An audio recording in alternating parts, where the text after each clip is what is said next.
Vallabhaneni వంశీమోహన్ని arrest చేస్తే YSR party నాయకులు అక్రమ కేసులు బనాయిస్తామన్నారు, కక్ష సాధింపు ధోరణిని మాట్లాడుతూ ఉన్నారు. అక్రమ కేసులు బనాయించే సంస్కృతి వైఎస్ఆర్ పార్టీది.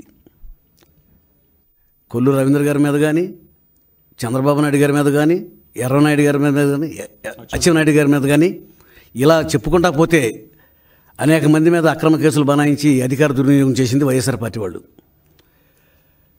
2023లో ఫిబ్రవరి 22వ తారీఖున తెలుగుదేశం పార్టీ గన్నవరం పార్టీ ఆఫీసులో సమావేశం జరుగుతూ ఉంటే వంశీ నాయకత్వంలో తన అనుచరులతో దాడి చేసి అక్కడున్న కార్లు తగలబెట్టి కంప్యూటర్లు బదలగొట్టి మొత్తం తెలుగుదేశం పార్టీని ధ్వంసం చేస్తే కంప్లైంట్ ఇచ్చిన సత్యవర్ధన్ దాని మీద చర్య తీసుకోకుండా తప్పుడు కేసులు బనాయించి ధ్వంసం చేసిందేమో తెలుగుదేశం పార్టీ ఆఫీసుని, కేసులు పెట్టిందేమో తెలుగుదేశం పార్టీ కార్యకర్తలపైన.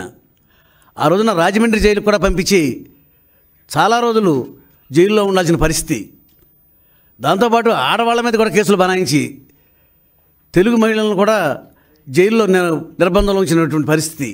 ఇటువంటి అక్రమ కేసులు దుర్మార్గంగా బనాయించి ఇవాళ రోజున సత్యవర్ధన్ ఆఫీసులో పనిచేసే ఒక ఉద్యోగి ఈ దాడిలో జరిగినటువంటి సంఘటన మొత్తాన్ని అతను కంప్లైంట్ ఇస్తే ఇవాళ ఆ కంప్లైంట్ని బలహీనపరిచేందుకు అతను షెడ్యూల్ కులానికి చెందినటువంటి వ్యక్తి అతన్ని కిడ్నాప్ చేసి అతన్ని హింసించి ఆడ కుటుంబ సభ్యులను బెదిరించి ఇవాళ రోజున సాక్ష్యం తారుమారు చేసేందుకు ప్రయత్నం చేస్తారు.